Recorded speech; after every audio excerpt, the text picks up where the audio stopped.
जय हिंद साथियों, स्वागत है आप सभी का फिर से हमारे इस नए एपिसोड में। दोस्तों, इस सीरीज में हम लोग पहुंच चुके हैं पार्ट 4 वीडियो पे। दोस्तों, यह वीडियो इस सीरीज का पार्ट 4 है जिसमें हम लोग DPP 4 के बारे में बात करेंगे। बढ़ते हैं आज के सेशन में और फर्स्ट क्वेश्चन आज का देखेंगे हम। तो दोस्तों, आज के सेशन का फर्स्ट क्वेश्चन है y बराबर, आज के सेशन का फर्स्ट क्वेश्चन है साथियों, y बराबर x square minus 3x minus 4 का ग्राफ किस प्रकार का होता है।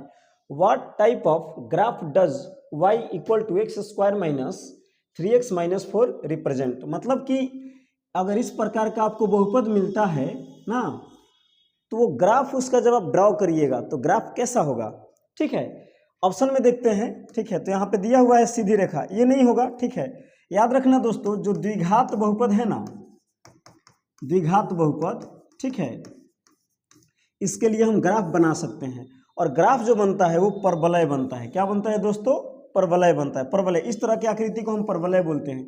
या तो परवलय ऐसे बनेगा, नहीं तो परवलय ऐसे बनेगा। बात समझ रहे हैं ना, लेकिन बनेगा परवलय ही। तो द्विघात बहुपद जब भी दिखेगा तो आपको याद रखना है उसका ग्राफ जो होगा वो परवलय होगा। ठीक है, तो आते हैं ऑप्शन में। ऑप्शन में देखते हैं, पहला में दिया सीधी रेखा, नहीं होगा। ठीक है, अच्छा बी में देख लीजिए, यहाँ पे दिया हुआ है, बी में दिया है परवलय, यही अपना सही ऑप्शन है। ठीक है, सी में दिया हुआ है वृत्त, ये नहीं होगा। और डी में दिया हुआ है दीर्घवृत्त, ये भी नहीं होगा। ठीक है, तो क्वेश्चन नंबर 1 के लिए जो सही ऑप्शन है वो अपना बी है, ध्यान रखिएगा। ओके, बढ़ते हैं साथियों अगले क्वेश्चन पे। ठीक है, क्वेश्चन नंबर 2 है आज के सेशन का। द्विघात बहुपद का ग्राफ एक्स अक्ष को जहां काटता है वे बिंदु क्या दर्शाते हैं। अच्छा, ग्राफ पर याद रखिएगा दोस्तों, ये हो गया अपना एक्स एक्सिस और ये हो गया वाई एक्सिस। ठीक है, ग्राफ पर क्या देखा जाता है, बहुपद के ग्राफ में क्या देखा जाता है। ग्राफ यदि ऐसे जा रहा है तो हमको देखना है कि ये एक्स अक्ष पे कहाँ काट रहा है, वाई अक्ष पे नहीं देखना है। आपको देखना है कि एक्स अक्ष पे कहाँ काट रहा है, वही शून्य को दर्शाएगा। ठीक है ना, तो क्वेश्चन पूछा हुआ था कि द्विघात बहुपद का ग्राफ एक्स अक्ष को जहाँ काटता है वे बिंदु क्या दर्शाते हैं। तो देखिए, ये बिंदु दर्शाते हैं शून्यक। क्या दर्शाते हैं दोस्तों? शून्यक दर्शाते हैं। ये बिंदु तो शून्यक दर्शाएगा, ये भी बिंदु शून्यक दर्शाएगा। मतलब कि ग्राफ एक्स अक्ष को जिस लाइन पे जिस बिंदु पे काटेगा वो बिंदु शून्यक को दर्शाएगा। ठीक है, तो ऑप्शन में देख लेते हैं। ऑप्शन ए में ही दिया हुआ है क्या, शून्यक। ठीक है, तो क्वेश्चन नंबर 2 के लिए जो सही ऑप्शन है वो है ए। आशा करते हैं ये क्वेश्चन आप समझे होंगे दोस्तों। बढ़ते हैं क्वेश्चन नंबर अगले पे। अच्छा, अगला जो क्वेश्चन है 3 नंबर, y बराबर x square minus 3x minus 4 का ग्राफ एक्स अक्ष को -1 और 4 पर काटता है। देखिए, ग्राफ कुछ इस प्रकार से है इसका ना, यहाँ पे मान लीजिए कि -1 है और यहाँ पे है 4, और इसका जो ग्राफ है ना वो कुछ इस प्रकार से काट रहा है। ठीक है, तो अभी तो बताए हैं कि एक्स अक्ष पर जो ग्राफ काटेगा वो बिंदु क्या दर्शाएगा, शून्य को दर्शाएगा। मतलब कि -1 और 4 ये क्या है, ये दोनों शून्यक हैं। क्या है साथियों, ये दोनों शून्यक हैं।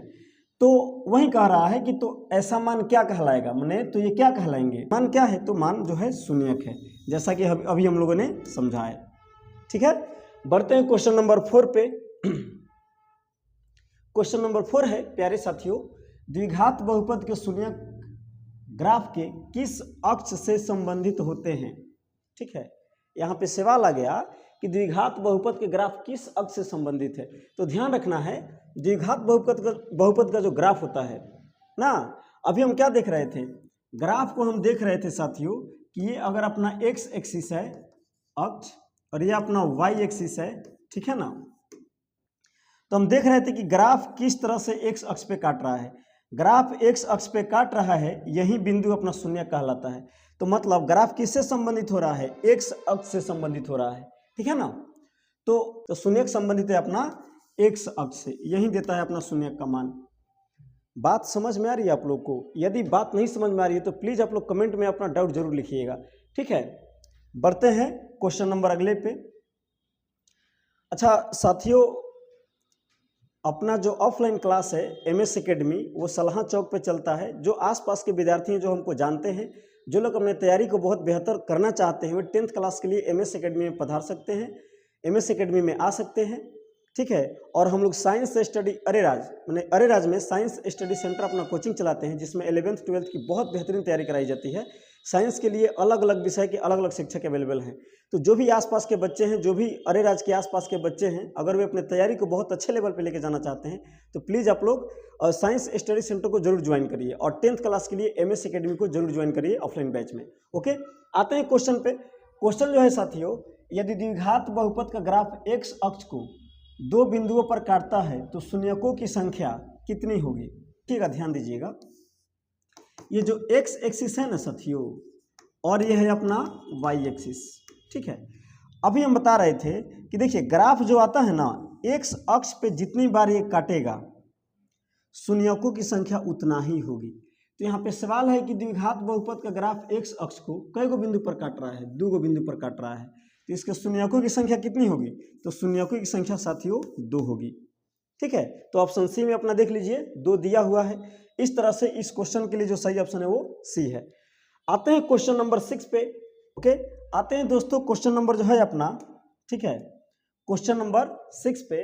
तो क्वेश्चन नंबर 6 है यहाँ पे y बराबर ax² plus bx plus c, जहाँ a is not equal to 0, a का मान यहाँ पे 0 नहीं होना चाहिए, का ग्राफ किस पर निर्भर करता है? The graph of y equal to ax² plus bx plus c depends on, किस पे डिपेंड करता है? तो ध्यान रखना, ax² plus bx plus c यदि अपने पास कोई बहुपद है तो इसका ग्राफ जो है ना वो लगभग तीनों पर, माने a, b और c तीनों मान पे डिपेंड करता है। चूंकि ये क्लास 10th है ना और बोर्ड एग्जाम है, तो इसमें आप लोग को ध्यान रखना है, विशेष करके सवाल पूछा जाएगा इसी पर, ए के मान वाला ही पूछा जाता है।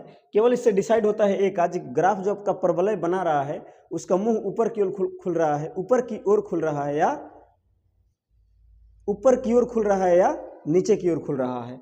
ठीक है, तो यहाँ पे चूंकि ऑप्शन जो है ना, ऑप्शन के अनुसार हम देखेंगे, क्योंकि इसमें ऑप्शन जो है कोई एक ही चुनना है, ए के चिन्ह पर, बी के मान पर, सी के मान पर, केवल एक्स पर। तो चूंकि चारों ऑप्शन में से हमको एक ही ऑप्शन चुनना है, दैट्स वाई हम लोग ऑप्शन नंबर ए ही लेंगे। बात समझ रहे हैं? मतलब ए के चिन्ह पर डिपेंड करता है ग्राफ। ठीक है, कैसे डिपेंड करता है ध्यान रखिएगा। अगर ए का मान 0 से बड़ा रहेगा, 0 से बड़ा मतलब यदि प्लस में रहेगा तो ग्राफ आपका कुछ इस प्रकार से होगा, मतलब परवलय होगा लेकिन वो ऊपर की ओर खुलेगा। ठीक है, लेकिन यहीं अगर ए का मान 0 से कम आ जाए, मतलब कि निगेटिव में आ जाए, माइनस में आ जाए, तो ग्राफ जो है ना आपका वो कुछ इस प्रकार से आ जाएगा, इस प्रकार से आ जाएगा। ग्राफ परवलय ही रहेगा लेकिन मुंह उसका नीचे की ओर खुलेगा। बात समझ में आ रहा है कि नहीं आ रहा है? तो ये 2 कंडीशन याद रखिएगा, बोर्ड एग्जाम में इस पे सवाल आते हैं। बढ़ते हैं अगले क्वेश्चन पे।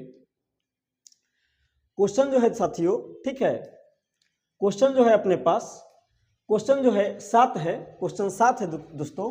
यदि a 0 से बड़ा है, देखिए यहाँ पे सवाल आ भी गया, अभी 6 नंबर सवाल में यही समझाए थे। a का मान 0 से बड़ा हो तो y बराबर ax² plus bx plus c का परवलय माने क्या होगा ये बताना है आपको। ठीक है, if a is greater than 0 then the parabola y equal to ax² plus bx plus c what, मतलब क्या होगा ना।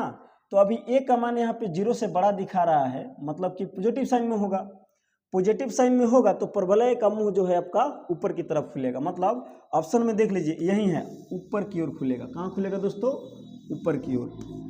तो इस क्वेश्चन के लिए जो सही ऑप्शन है वो अपना ए है। ध्यान रखिएगा, ए का मान जब भी 0 से बड़ा होगा तो परवलय आपका ऐसे बनेगा। ठीक है, और याद रखिएगा ये परवलय क्या दर्शा रहा है? द्विघात बहुपद को दर्शा रहा है। बढ़ते हैं आगे।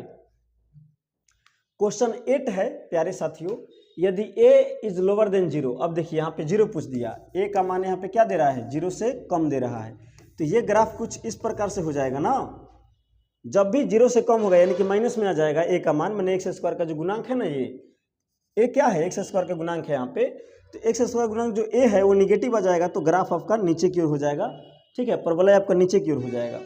ठीक है, तो ऑप्शन में देख लीजिए, ऊपर की ओर तो होगा नहीं, नीचे की ओर। देखिए यहाँ पे दिया है नीचे की ओर खुलता है। बात समझे कि नहीं समझे? तो इस क्वेश्चन के लिए बाबू दोस्तों जो सही ऑप्शन है वो अपना बी है। आते हैं क्वेश्चन नंबर नेक्स्ट पे। क्वेश्चन नंबर 9 है, द्विघात बहुपद का ग्राफ सामान्यतः किस नाम से जाना जाता है? ठीक है, किस नाम से जाना जाता है? तो परवलय के नाम से जाना जाता है। द्विघात बहुपद का जो ग्राफ है दोस्तों उसको हम क्या बोलते हैं? परवलय बोलते हैं। अभी सीखते हुए आ रहे हैं हम लोग।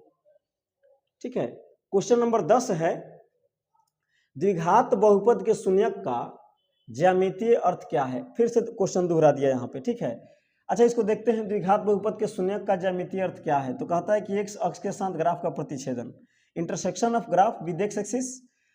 बी में कह रहा है कि वाई अक्ष के साथ ग्राफ का प्रतिच्छेदन, इंटरसेक्शन विद वाई एक्सिस, परवलय का शीर्ष, वर्टेक्स ऑफ पैराबोला, ग्राफ का मध्य बिंदु। तो देखिए मिड पॉइंट ऑफ ग्राफ ये नहीं होगा, परवलय का शीर्ष भी नहीं होगा, वाई अक्ष से कोई मतलब ही नहीं रखना है, वाई पे कटता है तो वाई पे नहीं काटता है, समझ रहे हैं। शून्यक वही कहलाएगा जो एक्स अक्ष पे काट रहा है ग्राफ। तो बचता है ऑप्शन अपने पास ए। तो ये जो भाई साहब अपना ए है, कह रहे हैं कि एक्स अक्ष के साथ ग्राफ का प्रतिच्छेदन, यही अपना सही आंसर है, ठीक है। तो द्विघात बहुपद का जो शून्यक है दोस्तों, वो एक्स अक्ष के प्रतिच्छेदन से संबंधित है। मैंने एक्स अक्ष पर जो पैराबोला है वो कितने बिंदु पर काट रहा है, या जो ग्राफ है वो कितने बिंदुओं पर काट रहा है, वही शून्यक को दर्शाता है, ठीक है। तो साथियों, आज के इस सेशन में हमने फिर 10 क्वेश्चन रखा हुआ है, ठीक है। यह DPP 4 था, इससे पहले 3 DPP को अपलोड कर दिया गया है, उसको भी आप लोग देखिए, ठीक है। दोस्तों जाते जाते एक इन्फॉर्मेशन है आप लोगों से, प्लीज़ सुन करके जाइएगा, ठीक है। सलहा थाना जो चौक है मेन रोड अरेराज में, ठीक है, सलहा थाना चौक पे अपना MS एकेडमी कोचिंग चलता है। जो भी आसपास के बच्चे हैं ना, वहाँ पे 7th, 8th, 9th और 10th का ऑफलाइन बैच बहुत अच्छे तरीक़े से चलता है। तो आप सभी इच्छुक विद्यार्थी उस क्लास को जरूर से जरूर ज्वाइन करें, ठीक है। और साइंस स्टडी सेंटर अरेराज में, मतलब अरेराज में जो अपना कोचिंग चलता है उसका नाम है साइंस स्टडी सेंटर अरेराज। वहाँ पे 11th और 12th को पढ़ाया जाता है, जहाँ पे अलग अलग विषय के अलग अलग शिक्षक अवेलेबल हैं, ठीक है। तो आप सभी इच्छुक विद्यार्थी यहाँ पे ज्वाइन कर सकते हैं, पढ़ करके देख सकते हैं कि पढ़ाई कैसे होती है। अगर पढ़ाई पसंद आए तो आप क्लास में रुकिए, वरना आप तो स्वतंत्र है, ठीक है। आज का क्लास का हम यही एंड करते हैं, मिलते हैं नेक्स्ट वीडियो में।